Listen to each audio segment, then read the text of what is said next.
আসসালামু আলাইকুম my dear student. আজকে আমরা ত্রিকোণমিতির একদম প্রথম ক্লাসটা দেখব।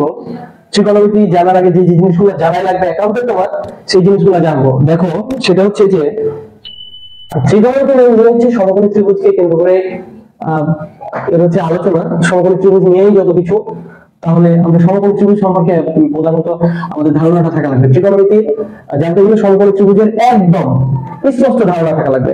তো সমকোণী ত্রিভুজের আমাদের কোন জিনিসটা প্রবলেম করে, সেটা হচ্ছে যে অনেকের ভূমি আর লম্ব চিনতে একটু প্রবলেম হয় যখন ত্রিভুজটা অন্যভাবে দেওয়া থাকে। আমরা নরমালি দেখলে বুঝতে পারবে যে জানি, দেখো যে এই কোণটা যদি আমাদের থিটা হয়, তাহলে আমাদের এটা যদি 90 ডিগ্রি হয়, তাহলে ভূমি কোণটা, লম্ব কোণটা আর অতিভুজ কোণটা দেখো তো, যদি এ বি সি, এবিসি একটা সমকোণী ত্রিভুজ হয়, তাহলে আমরা চোখ বন্ধ করে বলবো যে যেই বাহুটা বড় সবচেয়ে সেই বাহুটা অতিভুজ। তাহলে দেখো তো তিনটা বাহুর ভিতরে সবচেয়ে বড় বাহু কোনটা? এসি। এসি, তাহলে এটা কি? এটা হচ্ছে অতিভুজ। এটা হচ্ছে কি? অতিভুজ। এবার ভূমি আর লম্ব, দেখো ভূমি আর লম্ব চেনার একটা টেকনিক ছিল, এই টেকনিক সব হবে। তুমি যে কাজটা করবে, তুমি যেই বরাবর যে জায়গায় থিটা থাকবে সেই জায়গায় একটা চোখ লাগাবে। কি লাগাবে? চোখ। তো এটা হচ্ছে ধরো একটা চোখ।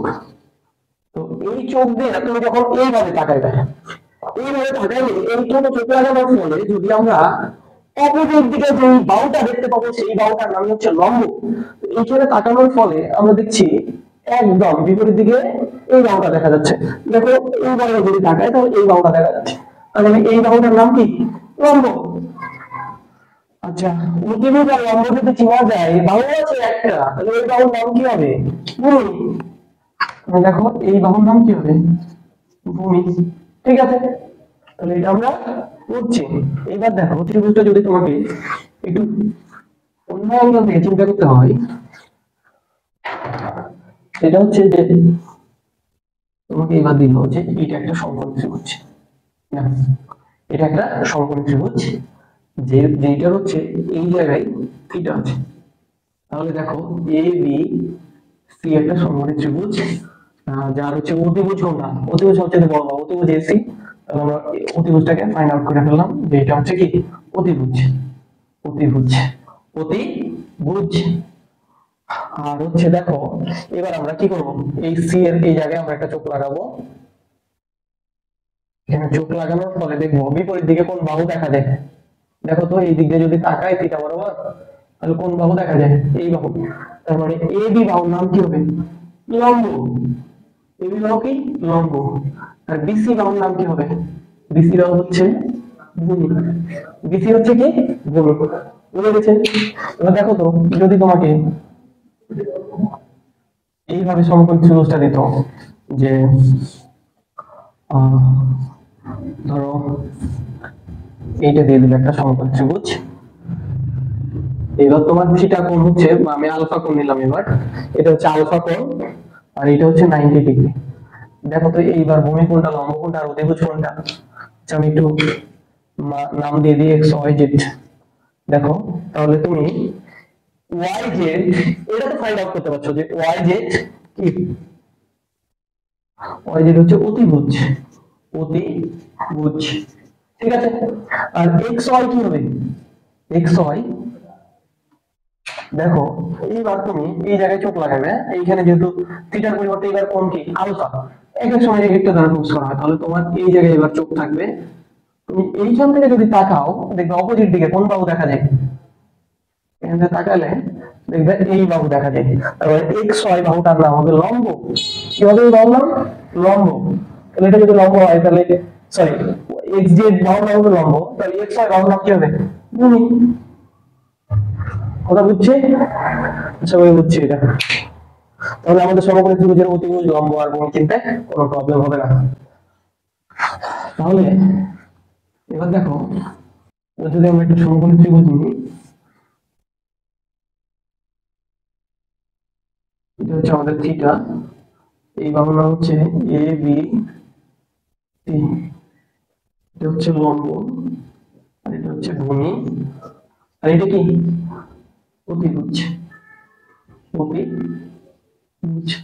দেখো তাহলে আমাদের তোমার ছন্দ শিখবো তিনটা, যে তিনটা ছন্দ দ্বারা তুমি ইজিলি ত্রিকোণমিতিক অনুপাতগুলোর কোনটা সমান কি এগুলো মনে রাখতে পারবে। দেখো ব্যাপারটা কেমন, যে সাগরে সাগরে লবণ, সাগরে লবণ অনেক। 2 নম্বর হচ্ছে কবরে ভূত অনেক।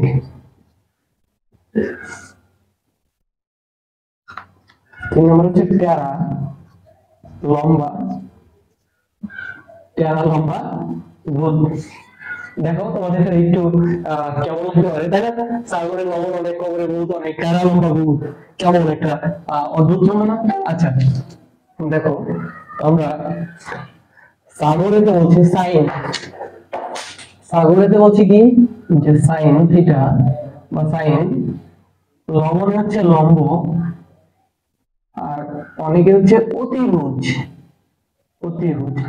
তার মানে আমরা সাইন থিটা, সাইন এই থিটা যদি আমরা চিন্তা করি, সাইন থিটা সমান হচ্ছে কি লম্ব ডিভাইডেড বাই, লম্ব ডিভাইড বাই কি অতিভুজ। আগে যেহেতু লম্ব আসছে তার মানে সাইন থিটা সমান হবে লম্ব ডিভাইড বাই অতিভুজ, এই যে অতিভুজ।